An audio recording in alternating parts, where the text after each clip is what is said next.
Michael Shermer is the author of many books, the founding publisher of Skeptic magazine, and is very skeptical of everything I'm saying right now. Michael, welcome to the show. Yeah, I doubt it. You are a professional skeptic. Yeah, as it were. Yeah, well, given that I publish a magazine called Skeptic, I guess that's technically true. Yeah, and you run skeptic.com. So we've got a book called Skeptic right here. Yeah. You're a skeptical dude. Yeah, I am. Not by nature necessarily. I would like to believe lots of things. I'd like to believe that the stock market is not cratering this week. I'd like to believe that aliens are out there and visiting us. There's a lot of things. If there was an afterlife, I'd like to live for centuries to see how all this turns out. But the fact that I'd like it to be true doesn't make it true. So I have to kind of override my own subjective biases and preferences in favor of the facts, which is sometimes hard to face. Yeah, so I started the show by talking about reason and using logic and science to get a sense of morality, which you've written a lot about. But before we get into that, I want to talk a little bit about your history and your sort of evolution to getting to where you are. So you didn't grow up religious, right? Correct. But you became religious for a small period of time around high school or late high school. Can you tell me about that? Yep. Well, I was an evangelical, born-again Christian in high school and college for my 4 years undergraduate and in the start of graduate school. So about 7 years total. My parents weren't religious, but they weren't anti-religious. Back then, the whole atheism thing was not a thing. It was just something most people didn't talk about. But the born-again movement was kind of picking up in the 70s, and my friends were into it in high school. So, it's that so after parental influence, then there's peer group influence, and that was my case. My friends were doing it. Yeah. I remember my friend Frank was really religious, and when I became born again, it happened at a Presbyterian church because this other friend of mine went there. And when I came back to school on Monday and told Frank, I did it, I went to the Presbyterian church. He goes, no, that's the wrong one. Uh-oh. Which one did he want? He was Jehovah's Witness. Right. Yeah, so I'm like, wrong one? Oh, okay. So that was my first inkling that, okay, there's these little factions and tribes even within the Christianity movement. And right. Anyway, but I took it fairly seriously, and I went to Bible classes, and then I went to Pepperdine, which is a Church of Christ school, very conservative.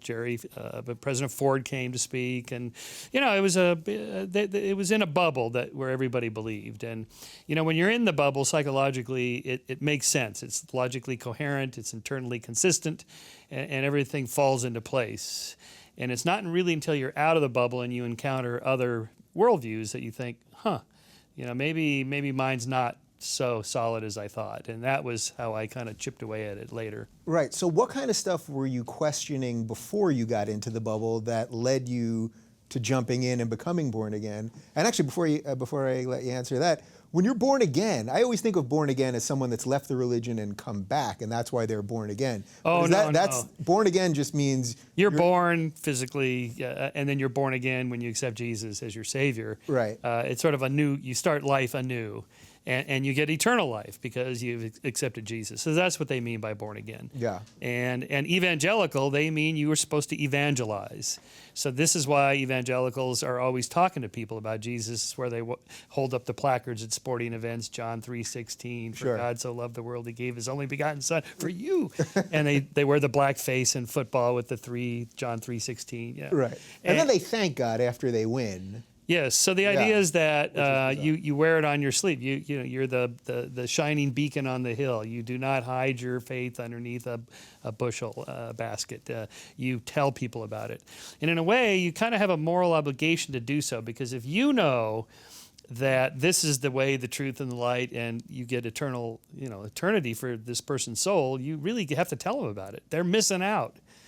So it's not like the old school, like maybe George H.W. Bush's, he was a Methodist, and they're pretty quiet about it. You believe what you believe, I believe what I believe, and we just don't talk about it.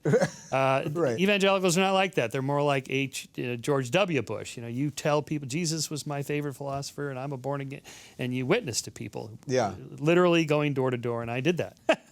Obnoxiously so. So you did all that, and then you're in the bubble, and then what caused the chipping away that led you to sitting here? Well, I went to graduate school at Cal State Fullerton, which is a secular school. And it's not, again, it wasn't that atheism was a big thing. It was just that no one was religious, or if they were quiet about it. And so I began taking classes in, social psychology, anthropology, and I could see the, psychological basis of belief, and where you happen to have been born determines what you believe. And particularly in anthropology, you study all these indigenous peoples who've never even heard of Jesus Christ, let alone Christianity or anything like that, and it's like, well, why would they be condemned? They don't even know about it. Right. So, they, God has a special place for them, a little way station or something, What about the Jews? I mean, they believe pretty much everything I believe, but except Jesus. Well, if God has a special place, okay. Well, how does this all work, Yeah. And then also the problem of evil. I never thought that theologians provided a cogent answer to that. Why bad things happen to good people. Yeah. And I don't mean like homicide, okay, so we have a human nature, we're sinful, so people do bad things. That's the quick answer to that. Why childhood leukemia? Why tsunamis that wipe out entire villages of, tiny children that, why do they have to suffer? Sure. And beyond because God works in mysterious ways and he has a plan for everybody, which was never satisfying to me. That pretty much did it in. And then finally, I wrote about this. My girlfriend at the time was in a car accident and broke her back. And I was pretty much on the way out at that point, but I remember being at the emergency room thinking, this poor woman, I mean, she is the sweetest lady, and why would this happen to her? This is not right.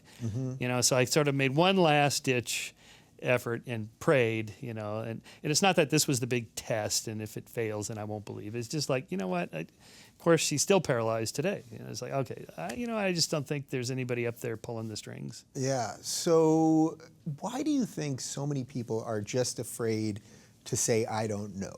Because that seems to me to be the real question and the real basis of sort of everything that you do. You're not proclaiming to know any sort of wisdom that I don't know, right? I mean, we know different things, but you're not proclaiming to have the answers. And people are so afraid of that question. What do you think that's about? Well, I think cognitively we know now that once you comprehend an idea, a concept, anything, the brain automatically just believes it to be true, just accepts it as part of the factual world that is.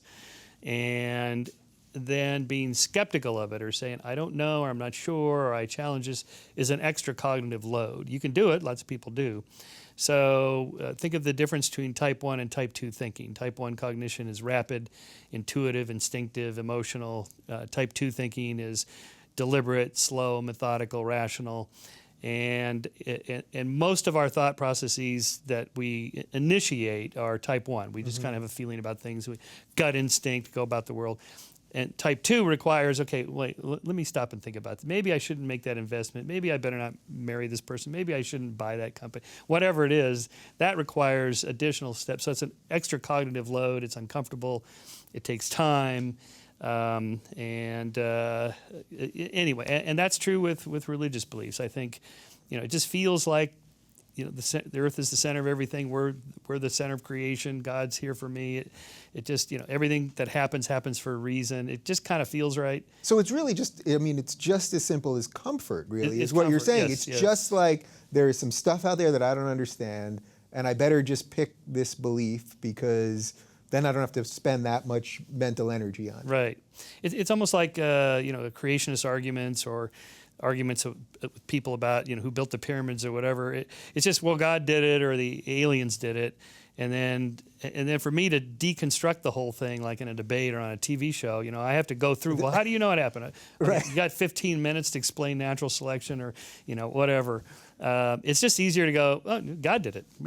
Proof, right. So is some of that also the way our technology works now with Twitter of 140 characters and Vine of 6 seconds and all these things? Those are what you just described. Those are type 1 thinking, right? Exactly. Because it's just quick, easy stuff.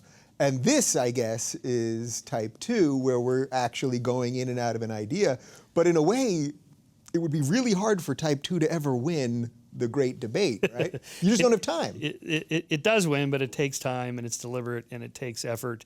It's uncomfortable. Sam Harris's doctoral thesis was based on this idea of scanning brains while they read while people read statements that are obviously true, obviously false, or you can't tell. You just don't know. And he showed that that the brain activity is very rapid and simple and easy and positively reinforced with dopamine for questions that were obviously true or false. The ones that you had to deliberate on and so on were the areas of the brain that lit up were not only did it happen slower, but they were associated with things like bad smell and disgust and negative emotions. So really, an idea that stinks or an idea that's bad. In other words, being skeptical, saying, I now comprehend this and I doubt it. Right. It's a little bit like why lying is cognitively a heavier load, because you have to know what the truth is and then take another step and go, okay, now I'm going to manipulate the truth in this particular way. And I have to remember both of those, and then maybe you tell it to a third person. Now you got 3 different stories. You got to, so Right. the load gets heavier and it's harder and it's just easier, to go the simple route. Yeah. Did you happen to see Sam's blog post around Christmas time about lighting a fire? Oh, yes. It was a really interesting piece because a lot of what we're talking about, it's not just couched in religion. I think that's what his point was, that he was saying that we're all comforted by a nice fireplace and a fire, but then he goes into the carcinogens and the toxins and all this horrible stuff. And I read it that day, and then I did light a fire that night. I think I read it on Christmas Eve, and I lit a fire, and I think it illustrated his point perfectly. Like, we have this idea, we really like the fire, right? It's a really nice, comforting thing. Yes, and then we can cognitively know that it's doing a lot of damage to us. So not all crazy beliefs and crazy actions are sort of based in religion. That's right. I mean, it goes across the spectrum. Again, aliens are like deities for atheists, as I call them. We're even if you don't believe in God, but there's somebody out there who's looking out for us, who knows we're here, loves us, maybe looking out for us morally, something like that. That's kind of how aliens are described. In a way, it is like somebody cares about me. It's like the fire. It makes you feel good. Yeah. The afterlife is like that as well. Where all scores are settled. Where you get to have the perfect body, and you're 29 years old, right? and and so on, and all justice is served, and that just feels good. I mean, that's the way the world should be. And you can just look around and go, well, it isn't. So it's so funny what people take comfort in, because just this past weekend I was watching the History Channel. That they've gone from what once was history, now they do a lot of God stuff, right? Yes. So I think it was God versus the Devil was the name of the show, or God versus Satan, or one of these things. And there was so much horrible imagery, you know what I mean? Burning people and endless war and Armageddon and all this stuff. And I kept thinking the entire time, this is incredible to me. I mean, this is what people are taking comfort in. Yes. But it was pretty horrible stuff. So that right there shows a cognitive disconnect. Well, right? so part of that is that we're also moralizing animals, moralizing primates. We care deeply about justice and right and wrong. So it's not just we want a good life, an easy life, a life with plenty of food and water and milk and honey, and it's not just that. We want a cause we can be behind that we feel is a good cause. And all causes have to have an anti-cause, so who's preventing us from achieving this utopian? It's those guys, those bad guys over there, and they're preventing us from having eternal bliss forever. How bad are they? They are really bad. Right. And what does that mean we can do to them? Whatever we want, because they're so bad. And that's what leads to genocide and wars and conflicts, even homicides. 90% of homicides are moralistic in nature. The guy deserved to die. Why? Well, he scratched my car, or he insulted me, or he stole my girlfriend, or whatever. There are always these kind of moralistic reasons. So there was an interesting commentary on this recently about the interest in Trump and other strong leaders, and then reflecting back on the interest in Mussolini and Hitler back in the 30s, and George Orwell writing about this, saying, I really get this. You can see the passion in the people. It's not just that Hitler or Mussolini said, I will give you economic prosperity and jobs and 3 square meals a day. It's that we are going to change the world. We are going to make Germany great again, or Italy great again. And so it's about easy answers then, right? Again, going to your type 1 thinking, and these guys like Trump that just... Black and white. Black and white. Straight, simple stuff. So how do we, and this is, I guess, really what you've done, sort of more than anything else, how do we wrestle that conversation back and get it to a place where people are willing to extrapolate ideas and open them up and get in there and really figure out what's going on. Hard to do. How do we do it? Well, you do what we're doing now, but most people don't sit down like this. You know, you go to a bar or whatever, and it's much more black and white. Right. And, in part, I think the diffusion of culture through the internet and all the radio stations and television stations helps. You know, despite the, say, History Channel 2 with the ancient alien stuff, you know, it's like formerly all Hitler all the time. Now it's all conspiracy. Then it's all Bigfoot. Then it's all aliens. Right. Yes, I know. But at least there's... And I love that stuff. We're going to talk a little bit about it. I love that stuff, but I know that, you know, they're just playing with your mind long enough to... Right. It's good to remember television is a series of commercials with blank spots in between that have to be filled with something interesting to keep you from the clicker. Right. The clicker culture. And then literacy rates, you know, the more literate people are, the more they read, the more options they have. So it's true, Twitter, 140 characters, but you can embed a link to an article that maybe is 3,000 words, and then maybe from there you go to the 10,000 word analysis. From there you go to the book.